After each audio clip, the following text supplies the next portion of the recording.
Dear students, in a previous video we have discussed how to write an argumentative essay, and in this video we are going to discuss how to write a persuasive essay. We are going to analyze a model found in your student book, page 78.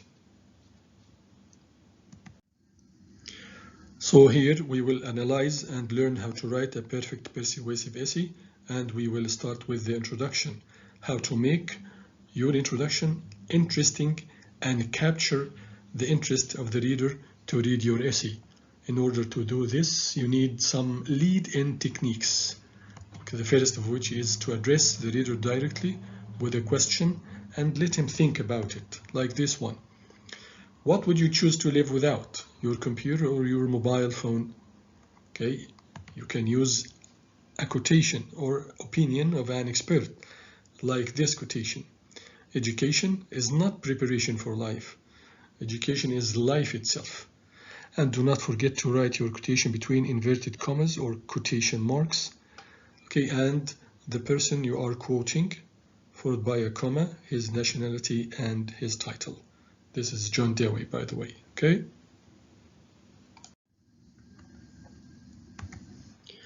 Number 3 is to refer to a strange scene or situation, like this one. Progress in space technology has become so advanced that we may be holidaying on the moon very soon. How can you imagine to spend your holiday in the moon? This is very strange. If you are asked to write about space exploration or whatever, so this is a good beginning to use or refer to a strange scene. Number 4, you can ask a rhetorical question.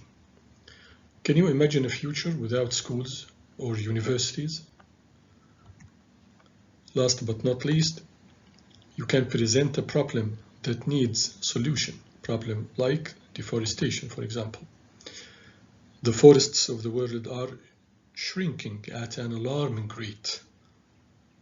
Okay. Here you are the introduction from student book, page 78. Please stop here.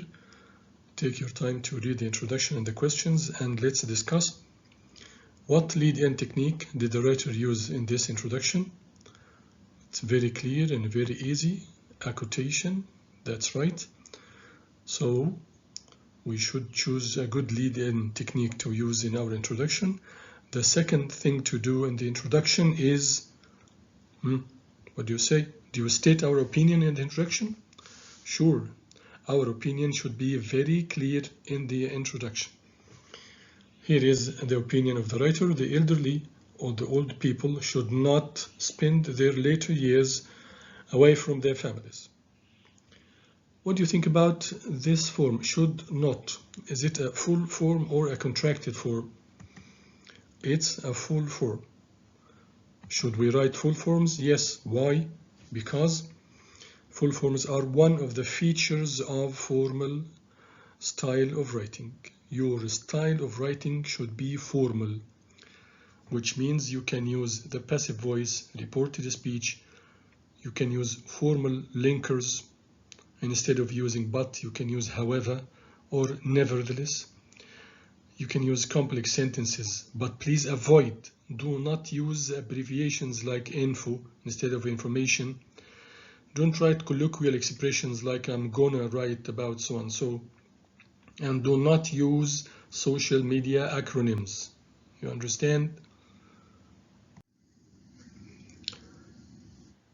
After the introduction, this is the main body, paragraph number 1 from student book, page 78. Please stop here, read it and the 3 questions, and now let's discuss.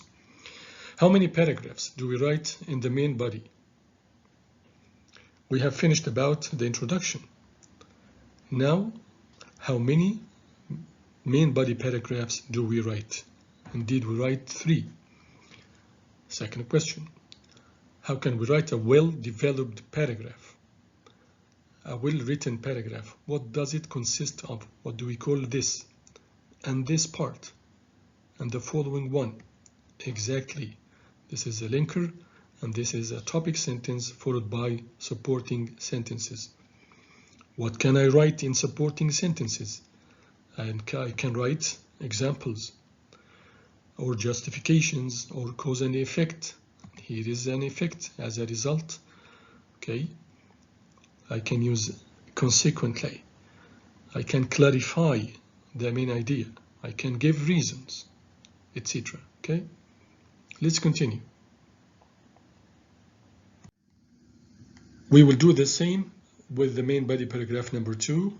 Please stop for 2 minutes, read the paragraph, and let's discuss this question. Can you spot the components of this paragraph? Can you tell me where the linker is, the topic sentence, the supporting ones? Exactly, the linker is moreover. What's the function of moreover? Very good, to add a new point.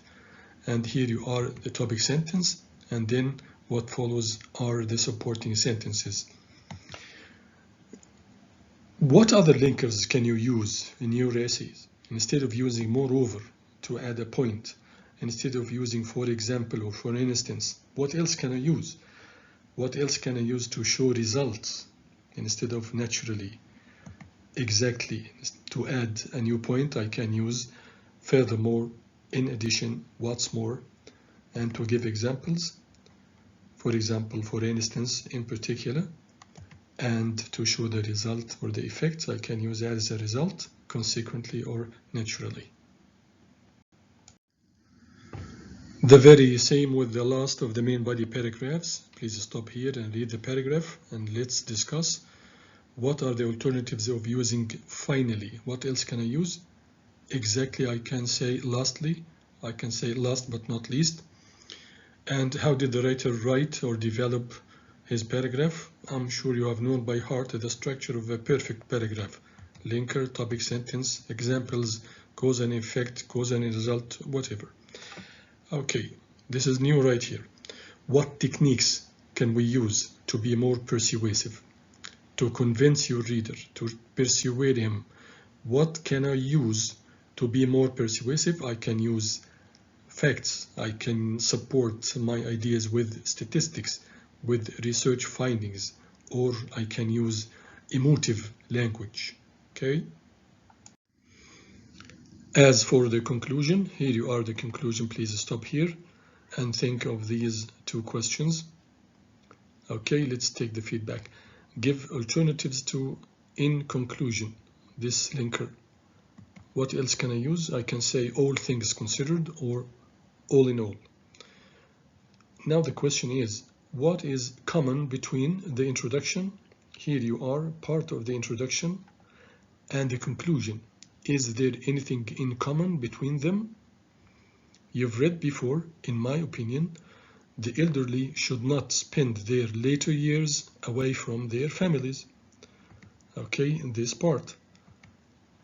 And in the conclusion, he says, I feel that care homes are not beneficial to the majority of elderly people. It's the same opinion, but I only rephrase it. So this is the way to write a good conclusion. How to write a conclusion to a persuasive essay? I use a linker, and then I rephrase the opinion, rewrite it in other words. Clear? Finally, some students may need to take a clear idea about the difference between the 2 essays of the long writing, the argumentative essay, in which we write 4 paragraphs, very good, the introduction plus the thesis statement, the pros, the cons, and then balanced conclusion. And if I want to outweigh to take sides, I write my opinion at the very end of the conclusion. On the contrary, I'll write my opinion very clearly in the introduction of a persuasive essay, plus 3 main body paragraphs, and some writers may choose paragraph number 3 to write the opinion of the opponents just to refute it, just to say that their opinion has got very weak argument, and then the conclusion in which I restate my opinion. Okay? You will find more questions on Microsoft Teams. Thanks so much for watching, and please stay home, Stay safe.